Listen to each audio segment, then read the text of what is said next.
Arguidu EJ CA no AE alegadamente usa osan subvensaun públika o montante rihun 500 rua sira interese.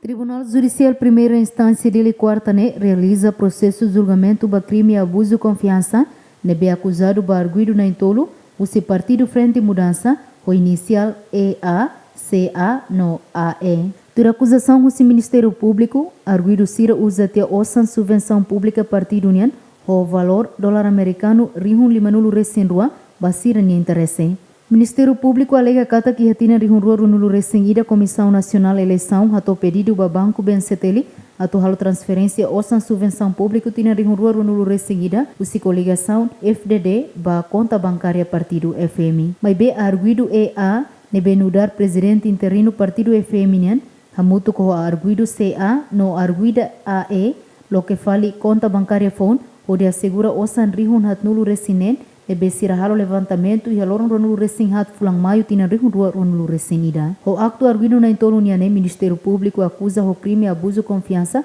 tamba for prejuízo ba partido o montante global dólar americano rihun 500 recém rua atusnen. E a sala julgamento arguido CA no AE hate temba tribunal katak momento neba sira na rua retan contato rusia arguido EA o de bahalo conta bancária phone mas be conta ne representa partido feminian arguido na rua tutan hafoi loke tia conta bancária phone e o tia fulan 5 CN halo transferência o valor rihun ronulu recentolo no rusi osan ne sir halo levantamento basic rihunsia no osan ne entrega ba parte finanças onde utiliza ba atividade partido nian hafoi ne tribunal marca fali baloron seluk onde rona arguido no sasin sira seluk Santina de Jesus Romaldo Neves, GMN.